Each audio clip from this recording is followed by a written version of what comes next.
जैसा कि आप जानते हैं कि मैं 1 महीने से मुसलसल अपनी कॉन्स्टिट्यूंसी में हूँ। बारिशों के बाद मुझे हर इलाके में जाने का मौका मिला। बड़ी तफसील से हम इस बार कॉन्स्टिट्यूंसी में गए। मुझे लगता है कि शायद कोई इलाका ऐसा नहीं है जहाँ हम नहीं पहुँचे। कोई हो सकता है 1-2 जगह जैसे सुमड़ अभी नहीं गए हैं, और बनिहाल के कुछ एरियाज़ है जहाँ हम नहीं गए, वहाँ भी अभी जाने की कोशिश हम कर रहे हैं। लेकिन अभी तक मैं जितने भी इलाकों में गया, जहाँ जहाँ पे भी मैं गया, तो लोगों को बहुत ज़्यादा नुकसान हुआ है। मुझे उम्मीद थी कि 1 महीना गुज़रने को है, बारिशों का जो सिलसिला था उसके बाद भी 1 महीना गुज़रने को है। अभी तक गवर्नमेंट की तरफ से मुझे नहीं लगता है कोई बड़ा कदम, कोई अहम फैसला लिया गया इस बारे में। हालात जो के त्यों जैसे थे, मुझे लगता है उससे भी बदतर, दिन ब दिन बदतर हो रहे हैं। कल आप शायद वो जानते हैं कि कल मैं महाकुंड एरिया के दौरे पे था। महाकुंड से जो रोड कैंठा मोड़ की तरफ आता है, खस्ता हालत है, बहुत बुरी हालत है उस रोड की। थोड़ा बहुत रोड की जो पसियाँ वसियाँ उठाई हैं, लेकिन गाड़ियों के चलने के लायक नहीं है। वहाँ पे अगर आप देखोगे, वहाँ के अस्पताल की बात अगर आप अस्पताल का देखोगे, तो मैंने उनको पूछा कि यहाँ क्या है, हेल्थ सेक्टर में क्या है, यहाँ कुछ बदलाव हुआ या नहीं हुआ? कुछ नहीं, वहाँ पहले से भी बदतर हो गया है।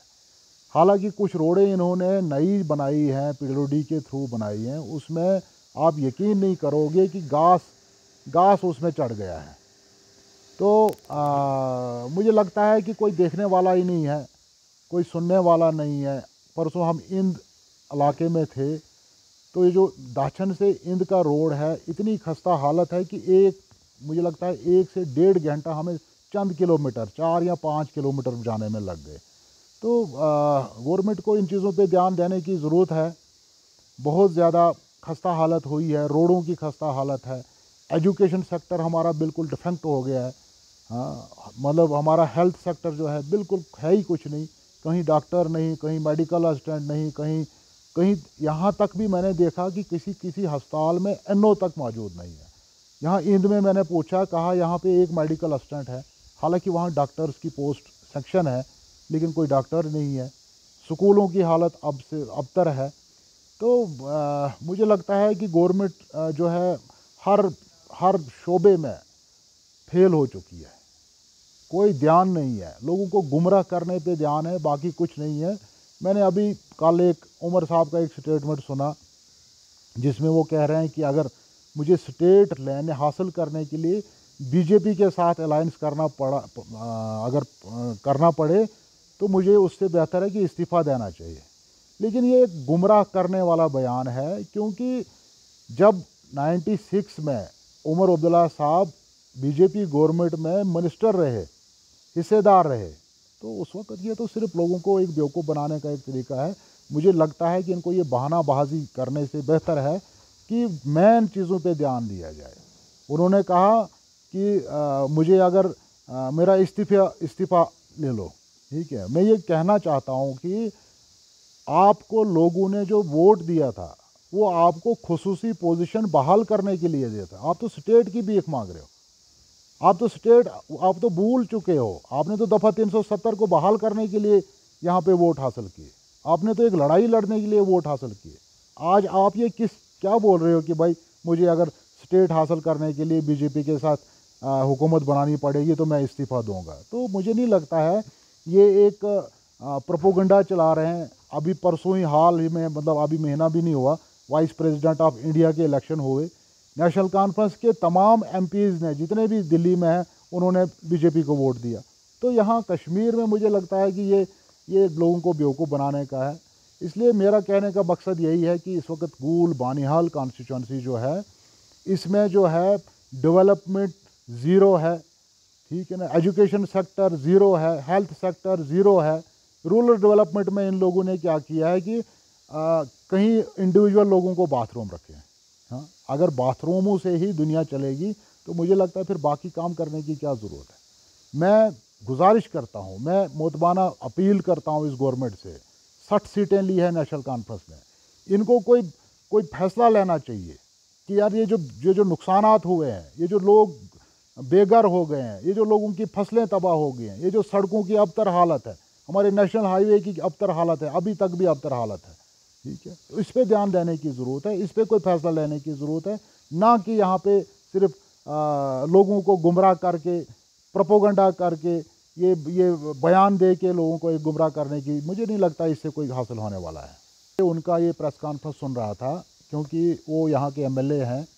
एक जिम्मेदारी मिली है 5 साल के लिए, एक रिप्रेजेंटेटिव जो होता है उसको एक जिम्मेदारी होती है कि इलाके में किन किन चीज़ों पे काम करने की ज़रूरत है। जहाँ तक मैं समझा, मैंने देखा कि यहाँ पे स्मार्ट बोर्ड लगाने से कुछ नहीं बनने वाला। हायर सेकेंडरी में आप स्मार्ट बोर्ड लगा दोगे, आप वहाँ पे स्टाफ नहीं होगा, इंफ्रास्ट्रक्चर नहीं होगा, बिल्डिंग नहीं होगी, उस्ताद नहीं होंगे, तो स्मार्ट बोर्ड 50,000 का स्मार्ट बोर्ड लगाने से, स्मार्ट बोर्ड अगर इम्तियाज़ शान को बोलेंगे ये एक दिन में 100 स्मार्ट बोर्ड भेज देगा पूरे जितने भी गोल बानिहाल की, ये क्या बोलते हैं, हायर सेकेंडरीज हैं या हाई स्कूल हैं।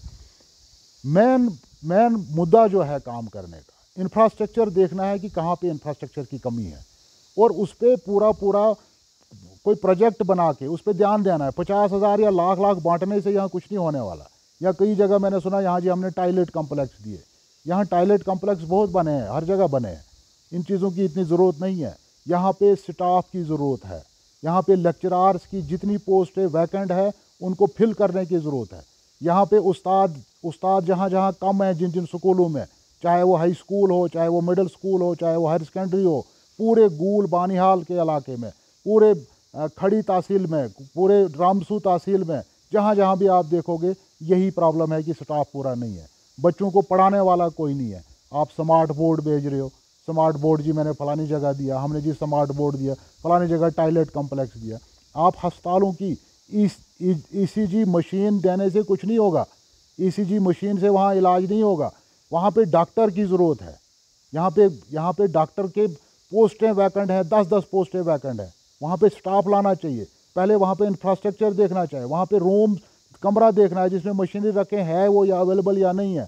एक्सरे मशीनें हमारी डिफंक्ट है, अल्ट्रासाउंड मशीनें हमारी डिफंक्ट हैं। आप ईसीजी मशीन देते हो, ईसीजी मशीन कौन सी बड़ी बात है देना, ठीक है ना, उसके लिए आप पैसे वागुजार कर रहे हो। तो ये मुझे नहीं लगता है, फेसबुक पे प्रेस कॉन्फ्रेंसों से कुछ नहीं होने वाला है।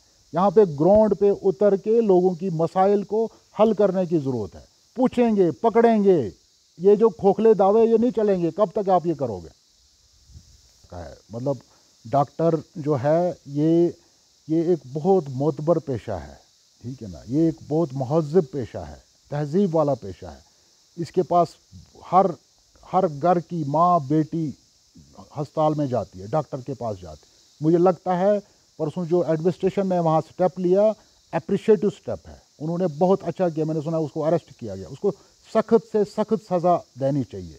लेकिन बदकिस्मती ये है कि गाइनिंग के लेडीज़ डॉक्टर के बजाय वहाँ वो कहीं और डॉक्टर लाया गया, जेंट्स डॉक्टर लाया गया। लेकिन मैं कहता हूँ कि बहुत सारी जगहों पे वैकेंट है ये पोस्ट। गूल में वैकेंट है, बानिहाल में वैकेंट है, खड़ी में आप देखिए, आप रामसू में देखिए, जहाँ जहाँ भी देखोगे आप, ठीक है ना, गाइनिंग की जितनी भी पोस्ट हैं वो वैकेंट है। कोई डॉक्टर ही नहीं है, कोई लेडी डॉक्टर नहीं है। कोशिश करनी चाहिए थी कि यहाँ पे लेडी डॉक्टर हों, ताकि हमारी माँ बहन जो है वो बग़ैर किसी झिझक के उनको अपनी बात बता सके, अपना इलाज करवा सके। तो बड़ी बदकिस्मती है कि भाई इन चीज़ों पे ध्यान न देने के बजाय आप देख रहे हो कि नहीं, मैंने जी फलानी जगह लाख रुपये दिया, फलानी जगह 2 लाख रुपये दिया। ये कॉन्स्टिट्यूंसी डेवलपमेंट फंड जो है ना, ये लोगों का हक है, ये आपके घर का पैसा नहीं है, ये लोगों का पैसा है। आपके पास अमानत के तौर पे दिया गया है कि इसको सही जगह खर्च करना, ठीक है ना। इसको भी अगर आप मिसयूज़ करोगे, इसकी भी पकड़ होगी कल। मुझे उम्मीद है कि आने वाले वक्त में ये इस चीज़ पे ध्यान दें। यहाँ पे एजुकेशन सेक्टर, इनके खोखले दावे, हम एजुकेशन को फर्स्ट प्रायोरिटी देंगे। कल मैं देख रहा था कि कौन सी फर्स्ट प्रायोरिटी है। यहाँ पे स्मार्ट बोर्ड लगाने से हम चाक से भी हमारे बच्चे पढ़ेंगे, ठीक है ना, लेकिन उनको पढ़ाने वाला चाहिए। पहले उनको उस्ताद चाहिए, वो चाक से भी लिख के उनको ब्लैक बोर्ड पढ़ाना होता था, उस पर पढ़ा देगा, कोई बात नहीं। आप स्मार्ट बोर्ड रख लीजिए अपने पास ही, लेकिन पढ़ाने वाले को पहले तैयार कीजिए कि पढ़ाने वाले जो हैं वो उनको भेजिए। बहुत ज़्यादा शदीद किल्लत है, और बच्चों का मुस्तकबिल दिन ब दिन ख़त्म हो रहा है, ज़ाया हो रहा है। हम 50 साल पीछे जा रहे हैं। हमारे बच्चे जो